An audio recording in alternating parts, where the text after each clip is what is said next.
नमस्कार दोस्तों, स्वागत है नए वीडियो में। गौतम बुद्ध जी अपने शिष्यों को रोचक कहानी बता रहे हैं। एक जमाने की बात है, हिमालय की तलहटी में एक शांत गांव हुआ करता था। वहां रहने वाले लाल सिंह नाम के एक किसान थे। लाल सिंह मेहनती और ईमानदार थे, लेकिन उनकी किस्मत कुछ खास अच्छी नहीं थी। हर साल सूखा पड़ता और उनकी फसलें बर्बाद हो जाती। इससे उनके परिवार का गुजारा चलाना मुश्किल हो जाता था। एक दिन गांव में भिक्षुओं का एक समूह आया। लाल सिंह ने उन्हें श्रद्धापूर्वक भिक्षा दी। भिक्षुओं के चेहरों पर अटूट शांति का भाव देखकर लाल सिंह ने पूछा, महाराज, मैं हर साल मेहनत करता हूं, फिर भी मेरी फसलें सूखे की भेंट चढ़ जाती हैं। मैं इतना दुखी क्यों हूं?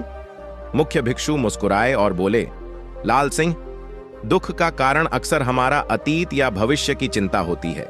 जन्म मृत्यु का चक्र निरंतर चलता रहता है, लेकिन इस चक्र में एक पल होता है जो स्थिर है। वर्तमान सुखी रहने के लिए इसी वर्तमान क्षण में जीना सीखो। लाल सिंह को भिक्षु की बातें समझ में नहीं आईं। उन्होंने कहा, लेकिन महाराज, अगर मैं वर्तमान की फसल के बारे में न सोचूं तो भविष्य में कैसे खाऊंगा?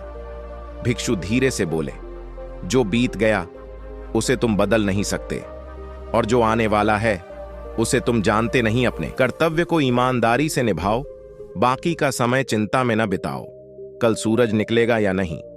ये सोचने से ज्यादा जरूरी है कि आज जमीन को खोदकर बीज बोना। भिक्षुओं के जाने के बाद लाल सिंह को उनकी बातें बार बार याद आईं। अगले दिन उन्होंने अपने खेत में फिर से मेहनत शुरू कर दी। इस बार उन्होंने बारिश या सूखे की फिक्र नहीं की। वह हर दिन सूर्योदय के साथ खेत पर जाते और सूर्यास्त के बाद लौटते। वह मिट्टी को खोदते, बीज बोते, उनकी देखभाल करते। उनके हाथों में काम था और मन में शांति। कुछ समय बाद मानो भगवान ने भी लाल सिंह की मेहनत को सराहा हो। बारिश हुई और उनके खेतों में हरितिमा लौट आई। उन्होंने फसलों की देखभाल की और उन्हें फलते फूलते देखा। फसल कटने के समय उनके सामने लहलहाते खेत थे। इस बार सूखा नहीं पड़ा था। लाल सिंह खुश थे, लेकिन उनकी खुशी सिर्फ फसल की वजह से नहीं थी। उन्हें भिक्षुओं की बात समझ में आ गई थी। उन्होंने सीखा था कि वर्तमान में जीना ही सच्चा सुख है। उस साल के बाद लाल सिंह ने कभी अतीत के दुख या भविष्य की चिंता नहीं की। वह हर दिन मेहनत करते और वर्तमान का आनंद लेते। उनकी फसल कभी बर्बाद नहीं हुई और उनका परिवार हमेशा सुखी रहा। गांव के बाकी लोगों ने भी लाल सिंह से सीखा और उनके जैसा जीवन जीना शुरू कर दिया।